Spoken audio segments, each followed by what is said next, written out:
Welcome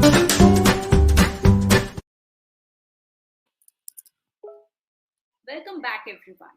For the next session, please join me in welcoming our dynamic speaker duo, Tanmay Jan, founder and CEO, Amber by inFeedo, Forbes 30 Under 30 Asia leader, and Abhishek Singh, Chief Operating Officer, Zeta.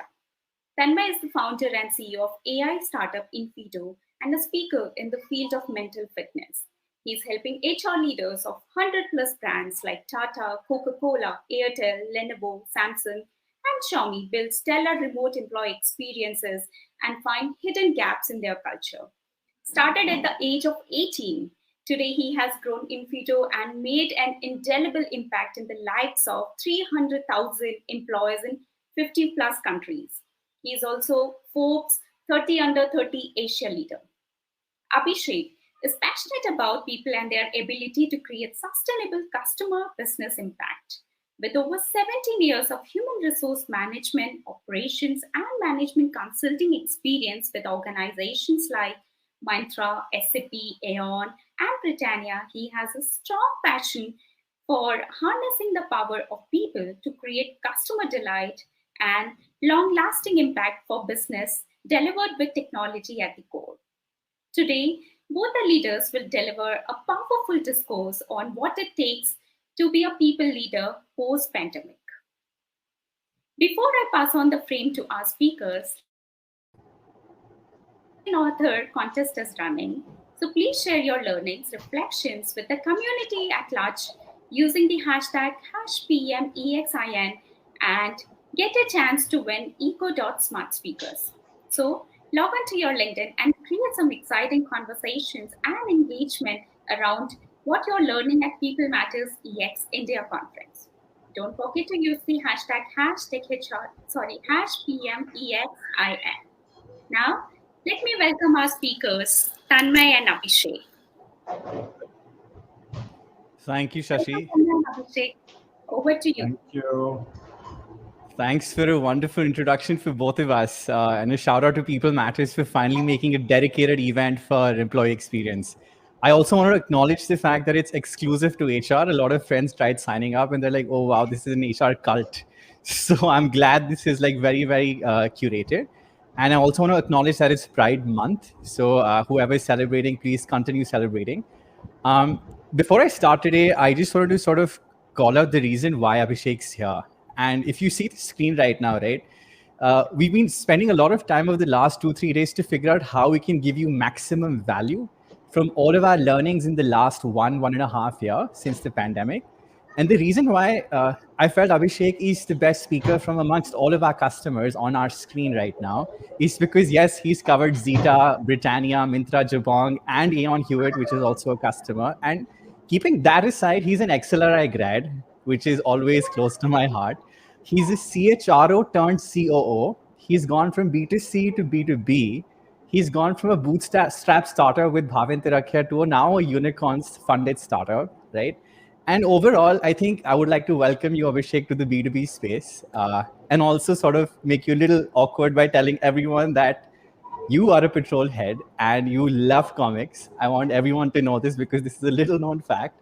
And before I hand off to you, Abhishek, to share your perspective on your top 5 learnings, I do want to acknowledge that there's one thing your CEO Bhavin said which completely changed the way I think, right? And he said, and I think he believes this as well, he said that it is our moral obligation to make an impact that is proportionate to our potential. It is our moral obligation to make an impact that is proportionate to our potential. And that line struck me so hard as a founder, right? Because Bhavin is Bhavin, right? So on that note, I know even though over the last 1 year, best practices as a word is thrown out of the window and everyone's talking about first principles. So let's not talk about what the market is doing. Let's talk about what you're doing. So Abhishek, let's hear your top 5 learnings from the last 1 year. Hey, thanks, Tanmay. And like I was saying, it feels like a chat, and you and I have been chatting for quite some time over the past several years. And but I think the chat today is a lot more relevant because the last 1.5 years have been I would say it's been transformative, and I keep saying this in many forums that it's a reflection that's turned into an inflection, where people have realized that the world is not the same anymore, and how we need to change ourselves in order to make sure that we remain productive, we remain connected to our business, and focused on how to remain successful in an environment which is completely different. So, I'm not gonna talk about theories, but I'll talk about what I have observed over the last maybe 12 odd months from a people standpoint, from an HR standpoint, and how it has completely thrown a lot of our textbooks out of the window, and made us really introspect and think about what HR really needs to do in order to enable the business by creating healthy, happy people, healthy, happy employees. So the first element that actually struck me sometime in June, July of last year, when I started encountering a lot of cases where employees, friends reached out for assistance across various areas that they were impacted through, be it financial, be it mental, be it even the fact that they were getting stir crazy, not being able to meet an individual face to face, and that's impacting their work life. And that's what made me realize, after speaking to maybe 30, 40 people, is that employee wellness is, I think, the most underrated concept today. And that was my first learning, saying employee wellness is something we cannot take as good to have. It's now becoming a must have. And when I say wellness, I don't mean just physical wellness. I mean mental wellness, social wellness, financial wellness. How can I ensure that we go beyond engagement and experience, but start getting into wellness as well, where I'll give you a quick few examples. Like financial wellness, a lot of people in the last 12 odd months, and for people who've unfortunately been through this pandemic themselves, would have realized that insurance sometimes doesn't cover COVID cost, right? And you need cash in hand. You need at times significant amount of capital to be able to battle this deadly affliction for you and as well as for your family. How do you have access to that cash? So what's that financial advice that we are giving our employees to be able to save right, to be able to create the right cauldron of cash required for fighting some of these things, right? So financial wellness became a very important, I would say, eye-opener for me over the last 6 to 12 months, when I've been trying my level best within the organizations that I look at to provide that financial wellness to all employees as and when they need it, right? Second was mental wellness, and I think you are quite the beacon in that sense, and you've been talking about mental wellness in multiple forums, and I love you for that. But I still think people haven't understood the importance. People still, and I think these last 1.5 years have given us, shaken us out of our apathy about mental wellness, because there are people who are sitting in corners of the world who've not interacted with other people, who've been sitting in front of a screen and running their houses, but it just doesn't help, right? So that's that's another big realization for me, to say, how do we ensure that mental wellness becomes a critical aspect of wellness that we look into and provide the right kind of support to employees at the right time. And yes, then there is social wellness and physical wellness, of course, which directly connects with what's going on in the world today. So yeah, so my first point was wellness, but again, I'll switch over to you to talk a little bit about what you've observed being in the driver's seat of an amazing company like inFeedo, where you've been interacting with tons of HR people, and what have they said about this element? No, I think thanks for acknowledging that there are 4 pillars to wellness, especially mental wellness. Some patterns I've observed is number one is it's become a KPI or a KRA of sorts all the way down to the managers, right? And not just the HR. So not just the HR has to think of 4 pillars, every single manager has to think of 4 pillars. I've noticed companies have like upgraded their insurances, their medical insurance, their mental well-being insurance. They have tie-ups with EAPs on mental well-being organizations. I've noticed financial assistance in 30 minutes, no questions asked, right?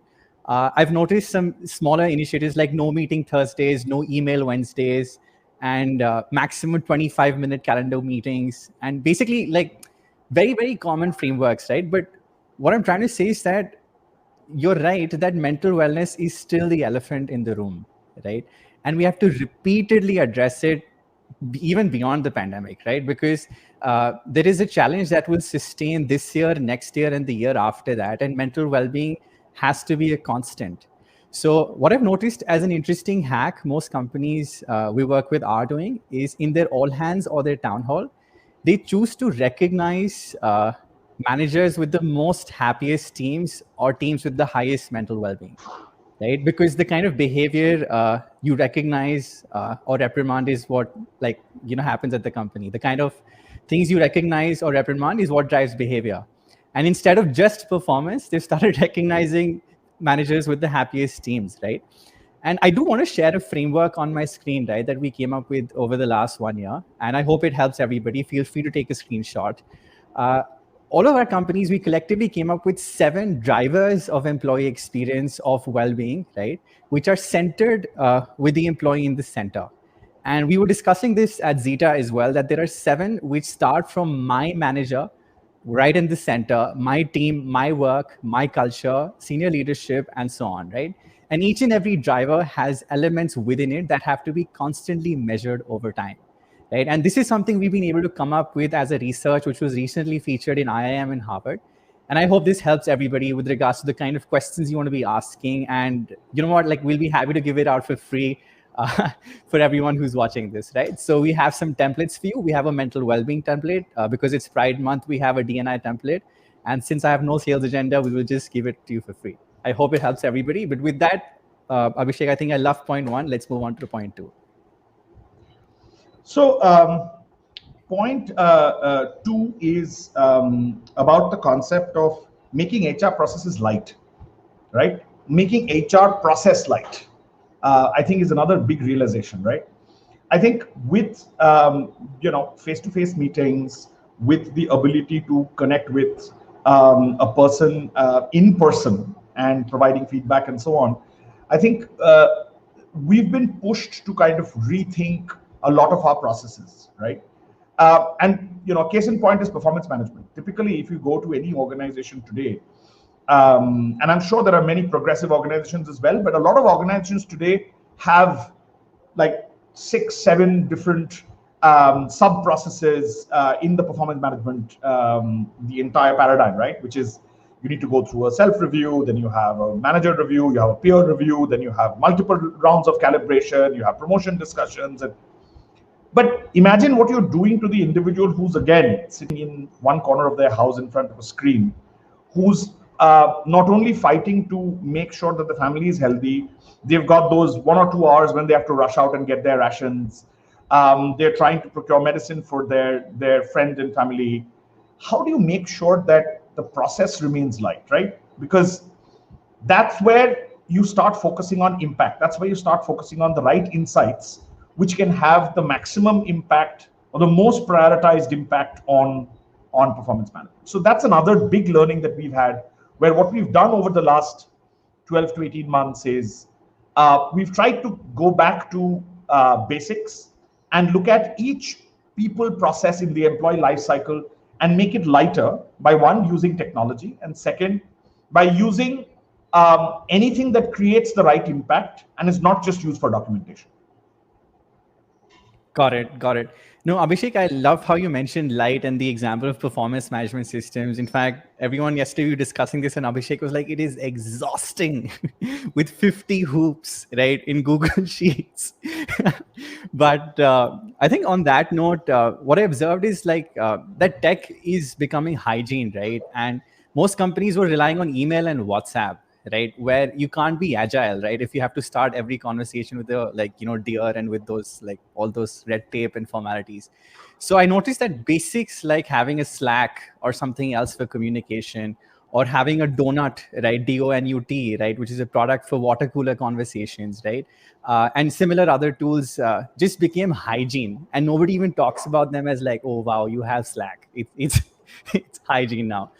The other bit, and if you can pull up our screen, is automation, right? And this is what I've noticed: the types of automation I saw people doing to make their processes lighter. If you can pull up our screen, I'd love to show you some examples. So number one, we observed that people have started automating their 30-60-90s, both the process and the efficiency experience of that process.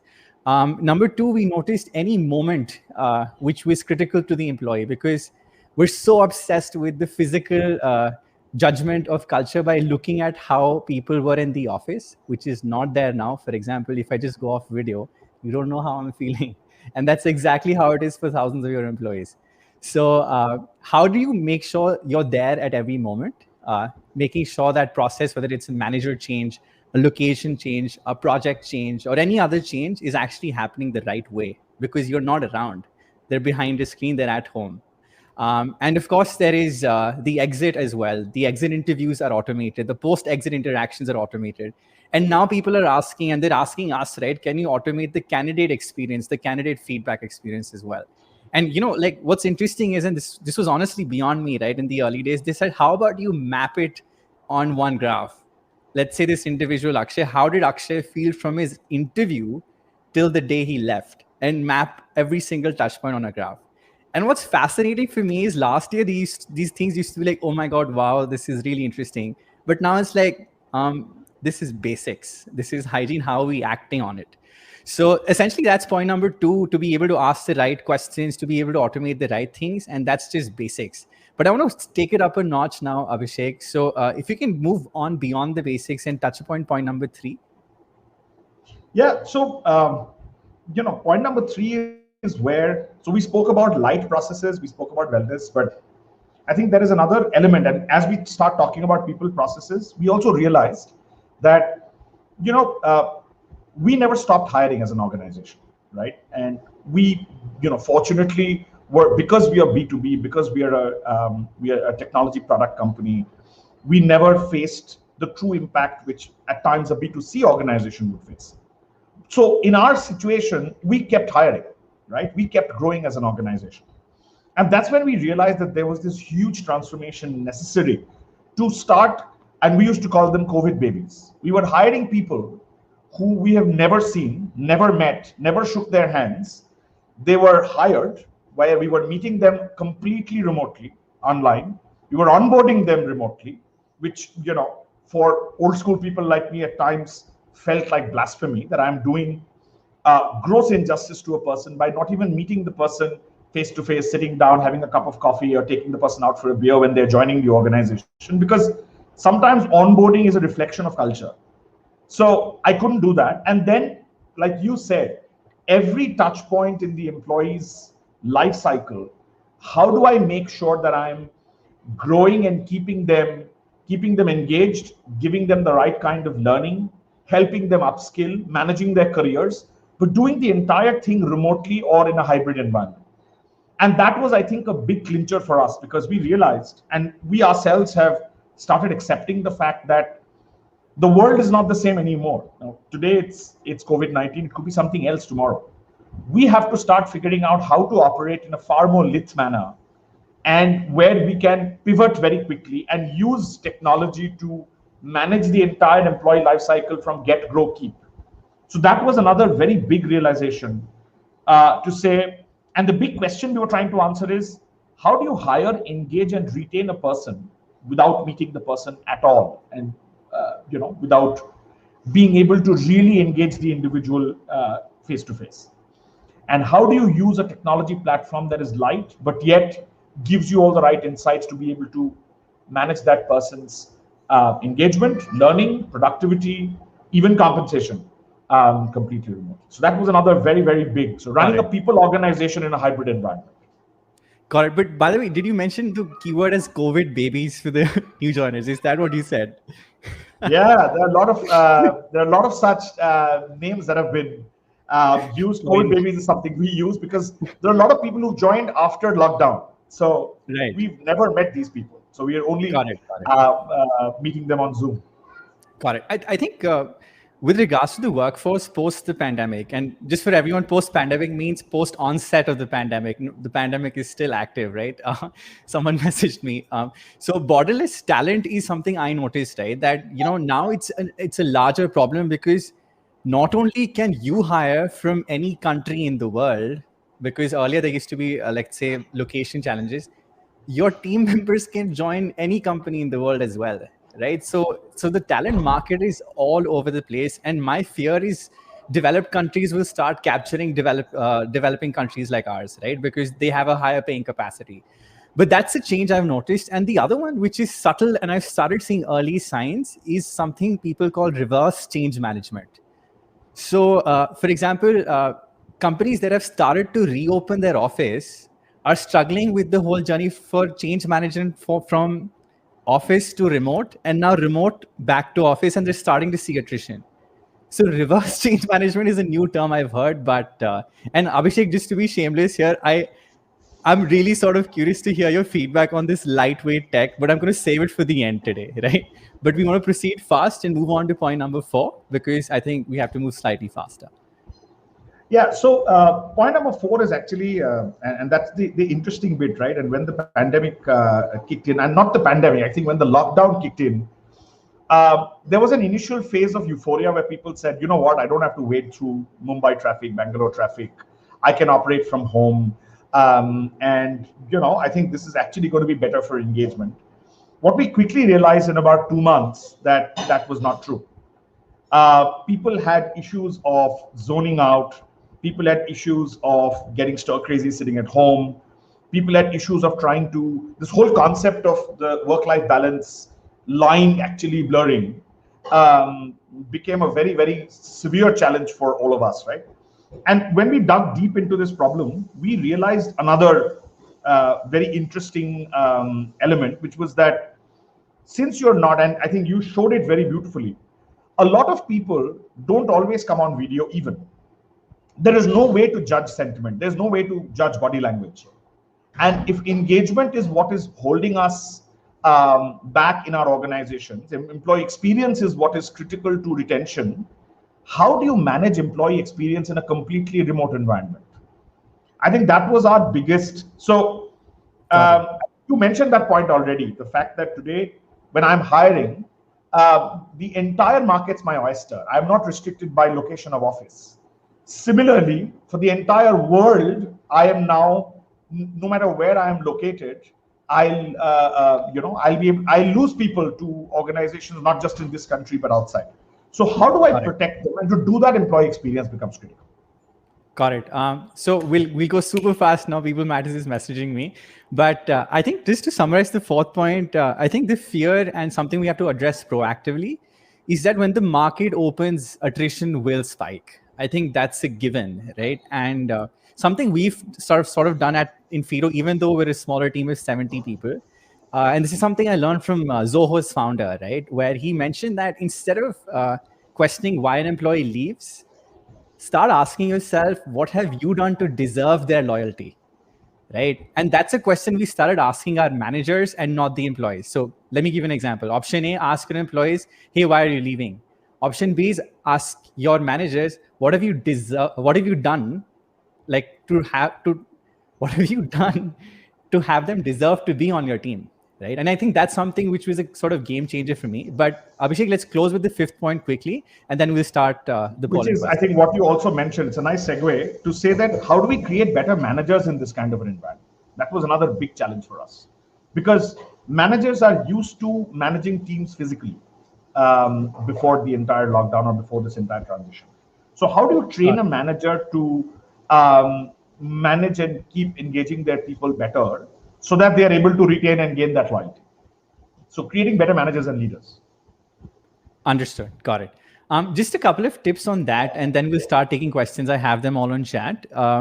One thing is I observed is to really drive this change with managers, most companies have started setting it as a KPI or at least a unset KRA that culture and engagement and experience is your responsibility and not just the HR, right? So that's a shift we've seen. But the not so obvious shift is it comes with an actionable that every leader has to block time on calendar titled as culture. Like, are you investing 1 hour per month or 1 hour per week for culture? And maybe all of the technologies that you use will tell you who to meet or what's the scientific reason behind meeting someone. But is each and every manager or leader investing time to sort of improve their culture? But with that, I think, Shashi, you've requested us for a poll. We can start the poll. And over the next 30 seconds, Abhishek and I can skim through the questions and start answering. Sure. Shashi, can you confirm if the poll's live so we can start reading the questions in parallel? Welcome back. Sure, Tanmay. So we have 2 poll questions, and looking at the time, it looks like we'll just be able to have 1 poll. Let me know which one would you prefer. How about you pick, Shashi? There's so many.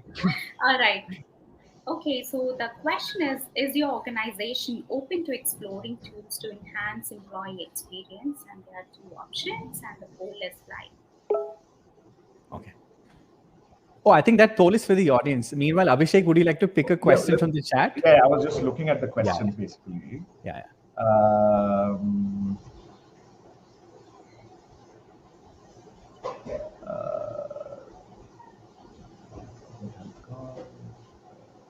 There's a mountain of questions. We're gonna have to do a separate session for this. Yeah. And we have just 2 minutes left. So. Lindsay Korean has asked, how do you check the happiness scores for managers on how they handle their teams? Let's do this. Let's answer that question. I think that seemed to be fairly relevant, and since we covered the last element quite quickly, this could be a good point. So, if I've understood the question correctly, you're saying happiness scores for managers on how they've handled their teams, which is basically saying if a manager is able to keep the team happy, and how do you kind of measure it? I think Tanmay would be able to give you a lot more information on that because of the revolutionary product that he's built. But I personally think that it, you can do it in multiple ways. I mean, you can actually capture that information through a pulse survey. You can go around asking every employee, saying, is your manager giving you the right kind of support in these times? Whether you create a happiness score or whether you create a scale in which you measure, I think what is important is, even beyond managing a score, is what you do with it. So how do you measure the score over a period of time and keep actioning out the gaps or the improvement areas so that the manager becomes better? The score shouldn't be used as something to reprimand anyone, but to train and improve the managerial capability of the individual. So I think, slightly protracted answer, but that I think is what we should focus on. Well said, Abhishek. I think you're right that instead of negative reinforcement, positive reinforcement, like I said, has worked, where whatever scores you get, let's say from Amber or any other product, right? That, okay, here's the score of your managers for happiness in their team. Stack rank it and make sure the top 3, let's say, are recognized in your town halls and all hands. And the bottom 3 are put on a VIP, right? Which is a value improvement program and not just a performance improvement program. So that's how you can go about it. But just some other questions I could go rapid fire on. Ayushi's checked in on the leadership buy-in. What I've noticed is that obviously showing peer leaders in the industry helps. But if the leader can come in front of your own company in the town hall and make a commitment that, okay, now it's a recurring agenda where the leader will talk about well-being and the initiatives, that has been the single most biggest game changer, at least for our customer base. But Abhishek, if you can talk about Bhaven, how you guys do this. No, and absolutely. I think it has to come from the top. To be very honest, and this is my candid experience, till date I have not seen a leader who's not bought in, by the way, about employee well-being. It's just that there has to be some more education about what well-being and wellness truly means, so that they invest their energies in the right direction. So I actually think that today, between you and me, if we know 100 leaders, all 100 leaders would have buy-in. They would want to invest in employee well-being. They just want to know what we invest in, which will have the maximum impact. I think that's the focus area that we need to build in our organizations. Got it. Final question for the day, and Deepti's asked this: how do leaders who haven't advocated about mental wellness in years change the narrative now, right? I do want to acknowledge one thing. I never believed in work from home. And the best way to sort of build trust is vulnerability. I went to my team and I said, hey guys, I made a mistake, right? So I think I would say that trust is super critical, not just for like the change in your stance on mental wellness. It's also like the only way to build it is by opening up with your challenges as well. Because as a leader, your family would be hit as well. At inFeedo, 44 out of 70 families were hit. And we all openly spoke about it as much as possible. But Abhishek, you have an 1,100 strong workforce, so I'm sure for you it's harder. No, but by the way, we did the same thing. People who are not focused on mental wellness before, we heard our own stories and we went and related those stories to employees. So along with apologizing if we hadn't focused on mental well-being before, we told our own stories to say, here is what is happening and that's why we need to focus. So yes, vulnerability and reinforcement through stories is how leaders should go out and advocate support through mental wellness, support for mental wellness. Fantastic. Thank you, Abhishek, for your time. For everyone, just one final point as a mental takeaway is a concept called radical candor that has changed our lives. So if you YouTube radical candor in 6 minutes, I hope that helps all of you. It's a concept by Kim Scott, and it sort of helps build trust with remote teams as well. Abhishek, sorry for interrupting. Thank you so much for a wonderful session. Thank you, People Matters. Thank you, Shashi. I will see all of you in the evening as well. Thank you so much, Thanks. Abhishek. Thanks, Tanmay. Thanks, Shashi. Thanks, People Matters. Tanmay, electrifying conversation as usual. Thank you so much for having me, guys. I wish you all the best of health. Stay safe and have a great event ahead. Cheers. Thank you. Thank you so much, Tanmay and Abhishek, for such an amazing session. Thank you so much. I can see the level of engagement in the chat and the kind of questions we have received. I know because of time we are not able to take all the questions, but Tanmay and Abhishek, I would request if you could join us on the Hopilo platform and you can interact with our delegates. And in this session, if you could just answer some of those questions which are left unanswered, that would be great. Thank you once again for joining us today, Tanmay and Abhishek. Ladies and gentlemen, now we will break for a short networking break. And in this break, we have a couple of exciting things planned for you. In the collaboration track, there is experiential session of relaxing meditation music for stress-free mind. So join us there to experience the power of music. Also, do not forget to visit the exhibition zone and interact with different partners which we have to get to know more about the latest employee experience solutions and services. We are also going to start with People Matters Tech Search Puzzle in the social wall. So in this activity, there are going to be 3 puzzle questions that we are going to post in 3 different breaks. So what you have to do in each break, you have to answer those tech search puzzles, and lucky winner who's going to answer all those 3 questions right, they are going to win MI Smart watch bands.